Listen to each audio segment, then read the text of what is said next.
जय हिंद। देखिए, रूस और यूक्रेन की लड़ाई को लगभग 2 साल पूरे होने जा रहे हैं। ये फरवरी में इसका 2 साल हो जाएगा। अभी जिस एरिया में रूस एंट्री कर चुका था यूक्रेन में, वहां से जब वो लौट रहा है ना, तो अपने पूरे रास्ते में माइंस बिछाते जा रहा है। और ये माइंस दो तरह के, एंटी पर्सनल और एंटी टैंक। एंटी पर्सनल पे थोड़ा सा वेट आता है एक आदमी का तो ब्लास्ट कर जाता है, और एंटी टैंक में ज्यादा वेट आता है, उस वजह से वो ज्यादा ब्लास्ट करता है और बड़े व्हीकल्स को तबाह करता है। उस पर कई टन का लोड आता है। तो अभी यूक्रेन के लोगों को, यूक्रेन के सोल्जर्स को ना माइंस हटाने में बहुत प्रॉब्लम हो रहा है। रीजन क्या है, तो कहीं कहीं फेंक के चला गया है, और अगर नहीं हटाया जाएगा तो कई सालों तक होते हैं। आप सोचिए कि सेकेंड वर्ल्ड वॉर के खत्म हुए अभी 70 साल हो गए हैं यहाँ पर। उस समय के भी कुछ कुछ माइंस है जो अभी भी फटते हैं वहां पे, क्योंकि वो ब्लास्ट नहीं हुए थे। इधर कभी कभी फट जाते हैं वहां पे। तो इतना ज्यादा तबाही हो जाता है। अमेरिका जब वियतनाम से गया था तो वहां पे भी कई सारे बम बारूद बाद तक में फट रहे थे यहाँ पर। इतना लंबा ये सब का सेल्फ लाइफ होता है। ये बारूद है यहाँ पे, कभी भी ब्लास्ट हो सकता है। जितना समय बीतेगा बहुत कमजोर पड़ते जाते हैं। और इसी बीच यूक्रेन और रूस की लड़ाई में रसिया ने अमेरिका को धमकी देने के लिए, अमेरिका को एक लेसन देने के लिए, अभी उसके ऊपर एक प्रेशर बनाने के लिए एक नए मिसाइल का परीक्षण किया। और ये नया मिसाइल पानी के अंदर से मारता है, पता ही नहीं है, हिडन टारगेट है। ये साइलेंट किलर कहा जाता है पनडुब्बी को। पनडुब्बी के अंदर से ये बैलिस्टिक मिसाइल को मारा है। अब ये बैलिस्टिक मिसाइल कैसे काम करती है इसको समझते हैं। ये बैलिस्टिक मिसाइल यूक्रेन के लिए है नहीं। यूक्रेन के लिए तो छोटी मिसाइलों की जरूरत है जो कम दूरी तक जाती हैं और थोड़ी तबाही मचाती है, उसे टैक्टिकल मिसाइल कहते हैं। तो यूक्रेन के लिए तो टैक्टिकल मिसाइल ही बहुत है। लेकिन जो लॉन्ग दूरी तक जाती है और हैवी तबाही मचाती है उसे कहते हैं स्ट्रेटेजिक मिसाइल। तो रशिया ने अभी स्ट्रेटेजिक मिसाइल का परीक्षण किया, और जो कि पनडुब्बी के अंदर से, देखिए ये जो पनडुब्बी है ये बड़ा शांत दिखती है, इसको साइलेंट किलर कहा जाता है। ये बंदरगाह पे लाया जाता है, ये बबल्स लगाए जाते हैं ताकि ये बंदरगाह से टकराए नहीं, जिससे कि इसके स्ट्रक्चरल डैमेज हो जाए। तो यहाँ लाया जाता है बंदरगाह पे, ये पानी के अंदर चली जाती है। अभी तो ये किनारे पे है इसलिए ये बाहर दिख रही है। इसके ऊपर रबर की कोटिंग की जाती है जिस वजह से इसके अंदर का वाइब्रेशन पता नहीं चलता है, और सोनार के अंदर ये डिटेक्ट नहीं हो पाती है।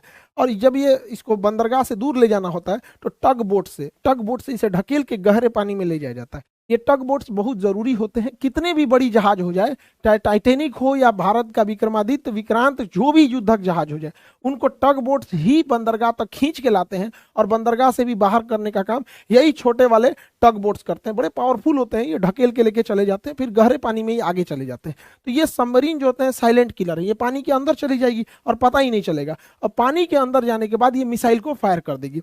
ये पनडुब्बी जो है पूरा पानी के अंदर चली गई और इसके अंदर से ये मिसाइल फायर कर देगी ऊपर से, और ये अचानक पता ही नहीं चलेगा कहाँ गया। इसका स्ट्रक्चर काफी कॉम्प्लिकेटेड होता है पनडुब्बी का। आगे का पोर्शन तो मेनली इसका केवल एमुनेशन के लिए यूज होता है। यहाँ पर, यहाँ ऊपर की ओर ये वर्टिकल्स मिसाइलें होती हैं निकलने के लिए। आगे से इसके अंदर टॉर्पीडो लगे होते हैं। टॉर्पीडो क्या होता है, अंदर अंदर किसी दूसरी पनडुब्बी को मारना है तो टॉर्पीडो, या अंदर से किसी पानी वाली जहाज को मारना है तो टॉर्पीडो। लेकिन टॉर्पीडो ग्राउंड अटैक नहीं कर पाता है। इसलिए ग्राउंड अटैक करने के लिए, जैसे पानी के अंदर किसी देश के ऊपर हमला करना है, तो उसके लिए आपको मिसाइल की जरूरत होती है। तो वर्टिकल लॉन्च के लिए मिसाइल, सामने के लिए यूज कर देते हैं टॉर्पीडो। कई बार टॉर्पीडो के लिए पीछे से भी स्पेस दिए रहते हैं, टॉर्पीडो के लिए अलग अलग जगह से फायर करने के लिए। अब अलग अलग जगह पे यहाँ पे यूजेस होते हैं इसके। पनडुब्बी का स्ट्रक्चर काफी कॉम्प्लिकेटेड होता है पनडुब्बी का। बेसिकली ये आगे का एरिया हो गया टॉर्पीडो के लिए, ऊपर वाला ये मिसाइल के लिए हो गया, battery system, accommodation system, command centre, APU centre, अलग अलग चीजें होती हैं। पूरी पनडुब्बी की संरचना काफी जटिल होती है।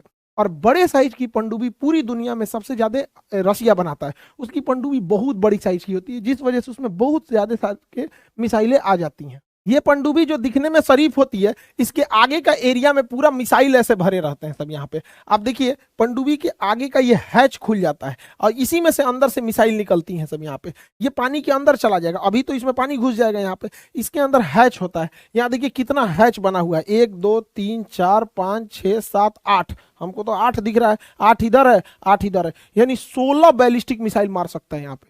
और हर बैलिस्टिक मिसाइल में परमाणु बम अब यूज कर सकते हैं। बैलिस्टिक मिसाइल बेसिकली परमाणु बम के लिए होती है। तो सोचिए इतना ज्यादा ये पावरफुल होता है। जब इसमें से मिसाइल निकलता है तो पानी इसके अंदर नहीं घुस पाता है, क्योंकि ये पानी के अंदर चली जाती है। मिसाइल निकलने से पहले इसके अंदर स्टीम, भाप छोड़ा जाता है जो प्रेशर से पानी को आने ही नहीं देता। अब तब तक यहाँ से मिसाइल चली जाती है, फिर ये हैच को बंद कर दिया जाता है। और अंदर ये अंदर साइलेंट किलर बोला जाता है इन पनडुब्बियों को। अब ये इतना अंदर से फायर करेगा, पता ही नहीं चलेगा कहाँ है, समुद्र के अंदर। और हिटलर की सेना की ये बहुत बड़ी ताकत थी यू बोट्स, उसने यू बोट्स बोला था यहाँ पर। तो ये नौसेना का एकदम रीढ़ कहा जाता है पनडुब्बी, किसी को भी पता ही नहीं चलेगा, अंदर अंदर रहेगा, ना रडार में आने वाला है ना किसी में। और परमाणु पनडुब्बी है तो बाहर भी नहीं निकलेगा। जैसे डीजल इलेक्ट्रॉनिक पनडुब्बी क्या होती है, वो बाहर निकल के अपना जनरेटर चालू करती है और उससे बैटरी चार्ज कर लेती है, और बैटरी चार्ज करने के 6-7 घंटे पानी के अंदर रहती है। लेकिन जब बैटरी डिस्चार्ज होता है तो जनरेटर ऑन करने के लिए उसे एयर की जरूरत होती है, उसके लिए वो पानी की सतह पे आता है और वहां डिटेक्ट हो जाता है। लेकिन परमाणु पनडुब्बी में ऐसा कुछ नहीं होता है, वो अंदर ही अंदर रहेगी और पता नहीं चलेगा, अंदर से अचानक से मिसाइल निकल के मार देगा। तो रशिया ने जो अभी मिसाइल परीक्षण किया है और ब्लावा मिसाइल का परीक्षण किया है, यह मिसाइल बैलिस्टिक मिसाइल है और पानी के अंदर से ही फायर किया जा सकता है।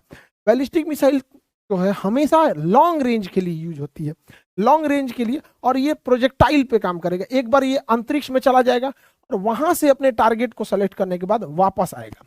तो इस मिसाइल को अंतरिक्ष में जाना जरूरी होता है, स्पेस में जाके फिर आता है, एटमॉस्फेयर के ऊपर चला जाता है और उसके बाद आके ये हमला करता है। और ये कई पार्ट्स में होते हैं। देखिए इसका रेंज हमेशा ज्यादा होगा, ये ज्यादा तबाही मचाएगा, ज्यादा दूर तक जाएगा, इसलिए इसे स्ट्रेटेजिक कहते हैं। अगर कम तबाही और थोड़ी दूर तक जाता है तो उसे हम टैक्टिकल कहते हैं। इसमें रॉकेट इंजन का यूज होता है। क्यों? क्योंकि जब ये एटमॉस्फेयर को छोड़ देगा तो यहाँ पर हवा खत्म, ऑक्सीजन खत्म, और आपको पता है कि किसी भी चीज को जलने के लिए ऑक्सीजन की जरूरत होती है।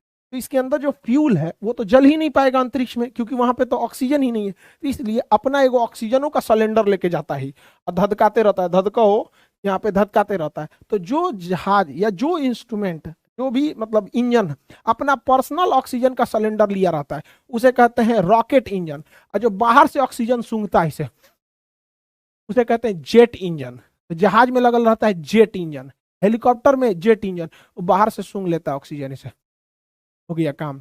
ई अंतरिक्ष में चल गया, पता चला सूंघ ही नहीं पाएगा। अब हवाई जहाज लेके हम लोग अंतरिक्ष में जाइए नहीं सकते, हवाई जहाज तो चल जाएगा, मर जाएंगे बाकी लोग, क्योंकि जाने के बाद इंजन बंद हो जाएगा, जैसे एटमॉस्फेयर में इंटर करेगा बंद हो जाएगा इंजन, वहां पे दुर्घटना हो जाएगा। तो ये अपना ऑक्सीजन का एक अलग से टंकी लेके जाता है, तो वो हो गया रॉकेट इंजन का यूज होता है। और इसे कम्युनिकेशन के लिए सैटेलाइट की जरूरत पड़ती है। बिना सैटेलाइट के बैलिस्टिक मिसाइल को गाइड नहीं किया जा सकता, क्योंकि ये पृथ्वी के बड़े दूर तक हमला करते हैं सर। तो इसे क्या होता है कि कोई ना कोई सैटेलाइट चाहिए उसे टारगेट दिखाने वाला। अब जब ये वापस आता है तो अपने काइनेटिक एनर्जी और पृथ्वी के ग्रेविटेशन की वजह से बहुत तेजी से आता है। अब यहाँ पे क्या किया वैज्ञानिकों ने, दिमाग लगाया कि जब मिसाइल भेज ही रहे हैं तो इसके साथ इसके अंदर 8-10 ठो परमाणु बम रख दे, एक ठो यहाँ गिरा देते हैं, एक यहाँ गिरा देते हैं, एक यहाँ गिरा देते हैं, कुछ यहाँ गिरा देते हैं, तो हो गया एक ही से मल्टीपल टारगेट पर हमला किया जा सकता है।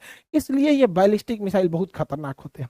भारत को जब बनाया गया परमाणु बम और बैलिस्टिक मिसाइल, तो एपीजे अब्दुल कलाम ने कहा कि ये शांति का हथियार है, क्योंकि जब तक ये हमारे पास रहेगा हम शांति से रहेंगे, ये लड़ाई का हथियार नहीं है। तो हकीकत बात है, नहीं तो आज हम लोग को भी मार देते, सो यूक्रेन की तरफ पिटा जाते हैं, कभी गाजा का हाल हो गया रहता। आज कोई आए ना भारत को आंख दिखाए, पूरा गर्दा लगा के या निकाल लेगा आदमी यहाँ पे। तो भारत की सेना है ना उस तरह की मजबूत, ये सब मिसाइल वगैरह है सब, इसीलिए हम लोग भी सुरक्षित है। तो ये कई सारे मतलब टारगेट को एक साथ इंगेज कर सकता है, मल्टीपल टारगेट को। लेकिन मल्टीपल टारगेट के लिए मल्टीपल सैटेलाइट भी जरूरत होते हैं, क्योंकि अगर टारगेट दूर दूर है तो यहाँ तो रसिया के पास कोई सैटेलाइट की कमी नहीं है, ना ही भारत के पास सैटेलाइट की कमी है। तो ये टेक्नोलॉजी भारत के पास भी है, रसिया के पास भी है, और हम दोनों की टेक्नोलॉजी भी शेयर ही कर लेते हैं। तो अमेरिका के पास भी है ये टेक्नोलॉजी, लेकिन अमेरिका इससे काफ़ी डरा हुआ है, इस चीज़ को लेकर अमेरिका के लिए एक टेंशन बना हुआ है। अभी ये स्टार्टिंग फेज में है, और ये जब री एंट्री करती है तो इसके साथ ये इसकी रेंज जो है लगभग 8000 किलोमीटर है। अमेरिका का किसी भी कोना दुनिया के जगह पे ये जाके मार सकती है। मान के चलिए अगर किसी 8000 से ज्यादा मारना है, 10,000, तो क्या दिक्कत है, पनडुब्बी पानी में उतरेगी, 2000 किलोमीटर चल देगी, वहां जाके मार देगी। तो पानी तो पूरी दुनिया में फैला हुआ है, कहीं भी जाके मार सकती है। और इसके साथ 6 पेलोड जा सकते हैं, 6 परमाणु बम एक साथ ले जा सकता है। 2 गो मारा था जापान के हिरोशिमा नागासाकी में, जापान तबाह हो गए थे। तो अभी अमेरिका के लिए सरदर्द बनाया हुआ है यहाँ पर, क्योंकि ये पनडुब्बी कहीं भी जा सकती है, नहीं भी जाएगी तो यहीं से मार देगा किसी भी शहर पे, ज्यादा उड़ेंगे तो यहाँ पर। अभी अमेरिका भी इंगेज हो चुका है, फंस गया है इजराइल और फिलिस्तीन में। यहाँ उसने 2-2 ठो जंगी जहाज लगा रखा है भूमध्य सागर में और लाल सागर में लगा रखा है, क्योंकि लाल सागर से अगर हटेगा तो हैती विद्रोही इधर से चलेंगे यहाँ पर, हौती विद्रोही, और अगर भूमध्य सागर से हटेगा तो तुर्की और रसिया इसकी मदद करने के लिए चल देंगे। तो इजराइल की सपोर्ट के लिए अमेरिका वहां पे लगा के रखा है अपना जंगी बेड़ा। रसिया भी एक और प्रॉब्लम को फेस कर रहा है, रसिया के ऊपर प्रतिबंध लगा दिए गए, जिस वजह से वो व्यापार नहीं कर पा रहा है। और जो उसके पहले से व्यापार हो चुके हैं, जिसके डील साइन हो गए हैं, उसके में भी पेमेंट में बहुत दिक्कत आ रहा है। रसिया के ऊपर बैन, एम्बार्गो और सैंक्शन तीनों तरह की समस्याओं को फेस कर रहा है। देखिए एम्बार्गो क्या होता है, किसी खास चीज को रोकने के लिए एम्बार्गो लगाया जाता है। जैसे मान के चलिए फिलिस्तीन और इसराइल के बीच में जो कॉन्फ्लिक्ट हो रहा है, तो फिलिस्तीन की ओर से अरब कंट्री है, अगर अरब कंट्री ये कह दें कि वो ये इसराइल वगैरह मैटर पे, कि अगर अरब कंट्री कह दे कि हम उन्हें पेट्रोल नहीं देंगे, मेनली वो केवल एक प्रोडक्ट या एक से दो प्रोडक्ट पे रोक लगाते हैं, तो उसे एम्बार्गो कहते हैं। जैसे ऑयल एम्बार्गो ऐसे अरब कंट्री ने कर दिया था, हालांकि अभी उनमें इतना हिम्मत बचा नहीं है कि जो इजराइल के खिलाफ इतना बड़ा एक्शन वो ले पाएंगे। तो एम्बार्गो होता है तो किसी एक दो चीज पे रोक लगा देना उसे एम्बार्गो कहते हैं। पूरे कंप्लीट रोक देना उसे कहते हैं बैन लगा देना। कंप्लीट रोक दिया तो बैन। तो एम्बार्गो छोटा हो जाता है, बैन थोड़ा बड़ा होता है। सैंक्शन, सैंक्शन के कई रूप होते हैं, जैसे स्पोर्ट सैंक्शन लगा देना कि रूस के खिलाड़ी नहीं आ पाएंगे, पॉलिटिशियन सैंक्शन लगा देना, किसी राजनीतिक डिप्लोमेटिक को नहीं ले आना। तो सैंक्शन के कई रूप होते हैं, किसी भी तरह से हो सकता है, ट्रेड सैंक्शन हो सकता है, कई तरह के। तो रसिया क्या कर रहा है ना, अभी वो पेमेंट नहीं कर पा रहा है, और भारत ने रसिया से S-400 मिसाइल सिस्टम खरीदने की बात की थी, तो जिसमें रसिया को भारत ने हर एक पेमेंट कर दिया था डॉलर में, लेकिन 2 स्क्वाड्रन की अभी पेमेंट बाकी थी। 2 स्क्वाड्रन क्या होता है, एक स्क्वाड्रन में 2 बैटरी होती है, और हर एक बैटरी में 4 ऐसे ट्रक होते हैं, 1 2 3 4, ये 4 मिलकर एक बैटरी बनाता है। और 2 बैटरी मिला देंगे तो एक स्क्वाड्रन बनेगा, 4 बैटरी मिलाएंगे तो 2 स्क्वाड्रन बनता है। देखिए अलग अलग मिसाइल के लिए ना बैटरी और स्क्वाड्रन के नंबर अलग अलग होते हैं। अब जहाज के लिए स्क्वाड्रन की संख्या अलग हो जाती है, हेलीकॉप्टर में स्क्वाड्रन की संख्या अलग हो जाती है, S-400 में स्क्वाड्रन अलग हो सकता है। तो ये कोई जरूरी नहीं कि फिक्स आप मान लेंगे कि नहीं एक स्क्वाड्रन में 2 बैटरी होगा। यहाँ पे वो डिपेंड करेगा कि मिसाइल की रेंज कितनी है, इफेक्टिवनेस कितना है। तो हमें अभी उसको 2 स्क्वाड्रन की अभी भी पेमेंट देनी बाकी थी। रसिया कह रहा है कि हम रुपया में लेके क्या करेंगे, हमारे पास रुपया तो चलता नहीं है, डॉलर चाहिए होगा यहाँ पे इंटरनेशनल ट्रेड करने के लिए। तो इन दोनों ने क्या किया कि हम 2 स्क्वाड्रन का पेमेंट के बदले में गोवा शिपयार्ड से रसिया ने कहा कि हमें 24 कार्गो शिप बना दीजिए। 4 बोल दिए क्या, 24 कार्गो शिप चाहिए होगा। तो 24 कार्गो शिप की जरूरत है, तो भारत रसिया को 24 कार्गो शिप देगा, और बदले में वो हमें S-400 की 2 स्क्वाड्रन और दे देगा। हालांकि ये बस पेमेंट इशू है, तो एक तरह का कह दीजिए कि ये पेमेंट ना हो गया, एक्सचेंज हो गया। तो हम तो कहते हैं कि भारत सरकार को ऐसे व्यापार पे और अच्छा काम करना चाहिए कि हमारे यहाँ ये पेमेंट के देते तो सीधे कैश जाता। अब यहाँ रोजगार मिला, और देखिए रोजगार ही बड़ी बड़ी चीज नहीं होती है, जैसे जैसे हम चीजों को बनाते जाते हैं ना, हम अपडेट होते जाते हैं। 24 जहाजों को बनाएंगे तो शायद हमें कुछ अपडेशन आ जाए, हमें कुछ और नई टेक्नोलॉजी सीख जाए, तो और बेहतर हो जाता है यहाँ पे। इसके अलावे भारत और रसिया को व्यापार करने में बहुत प्रॉब्लम आ रहा है, क्योंकि हम रसिया का रूबल लेके क्या करेंगे, हमारे इंडिया में उतना रूबल एक्सेप्टेबल ही नहीं है, और रसिया हमारा रुपया लेके क्या करेगा, उसके यहाँ एक्सेप्टेबल नहीं है। तो हमें एक कॉमन करेंसी चाहिए थी जो डॉलर था, बट अमेरिका ने डॉलर पे सैंक्शन लगा दिया, रोक लगा दिया यहाँ पे। तो हम क्या करें, तो हमारा व्यापार दुबई से भी अच्छा था, रसिया का भी दुबई से बहुत अच्छा है, तो दुबई का दिरहम। तो अभी हम दोनों व्यापार किस में करेंगे, दिरहम में, क्योंकि रूस दिरहम को लेके यूएई में भेजा सकता है, और हम लोग भी इसे कर सकते हैं यूएई के पास। तो हम दोनों के पास दिरहम अच्छा है, और यूएई जो है इस मामले में बहुत बेहतरीन है, वो इस सब चीजों में व्यापार में सैंक्शन वगैरह में नहीं पड़ रहा है। तो ये दोनों के बीच का एक रास्ता निकाला गया। आई होप आप सब समझे होंगे। आप सभी देशवासियों को हैप्पी दिवाली, दिवाली की ढेर सारी शुभकामनाएं। हैप्पी दिवाली, एकदम अब पूरे देश में खुशहाली आए दिवाली के अवसर पे। सारे लोगों को ढेर सारी शुभकामनाएं, पूरे देश वालों को हैप्पी हैप्पी हैप्पी दिवाली। मिलेंगे नेक्स्ट क्लास में। जय हिंद।